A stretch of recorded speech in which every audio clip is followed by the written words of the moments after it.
Hey guys, and welcome to Ozzie Reviews. Today I'm talking about the 44 Remington Magnum cartridge. Now this caliber has been around for some time, guys. First produced in the 1950s, and most people would know, in revolvers was first debut for this cartridge. Nowadays, it's made in bolt action rifles. I mean, Ruger make a Model 77 in it. There's also, a number of lever action rifles and some pump action rifles, chambered in 44 Magnum. So there's a lot of different, variety out there. I mean, Ruger also used to make it in basically a semi-auto. I think it was a 4-round semi-auto from memory. So, there's a lot of different manufacturers that picked up on the 44 Magnum.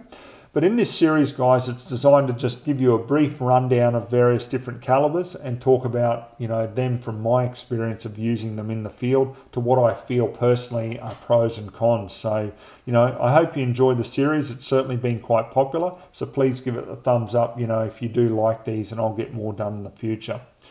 So let's talk about the pros of the 44 Magnum. Being such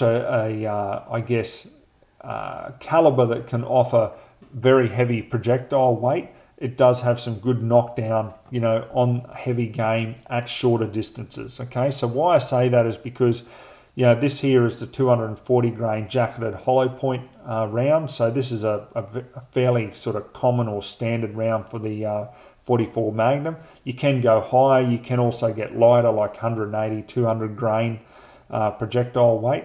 But in general, for this 240 grain hollow point, I find the big pro with it is it just has great knockdown, like on pigs, goats, that sort of stuff at those shorter ranges.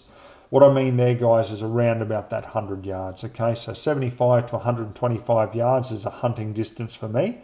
If you wanted to go any further than that, and this is where it becomes, I guess, a bit of a con, is I really would be looking at another caliber. You don't find very high ballistic coefficiency with the 44 Magnum.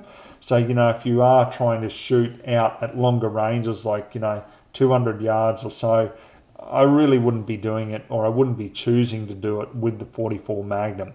Also, too, fairly expensive, the 44 Magnum to run, like, especially if you compare it to, like, say, a 357 Magnum. It's definitely a lot more expensive than 357. So a lot of people here in Australia have certainly dropped from the 44 Magnum back to the 357 Magnum and found that ample for their needs. So that might be something that you might want to look at. But if you want something that's, reasonable on the recoil, I mean, the 44 Magnum doesn't have the recoil of, say, for example, a 4570. It is fairly comfortable to use in a rifle configuration especially. It might just be suited to what your needs are to take that game at those shorter distances.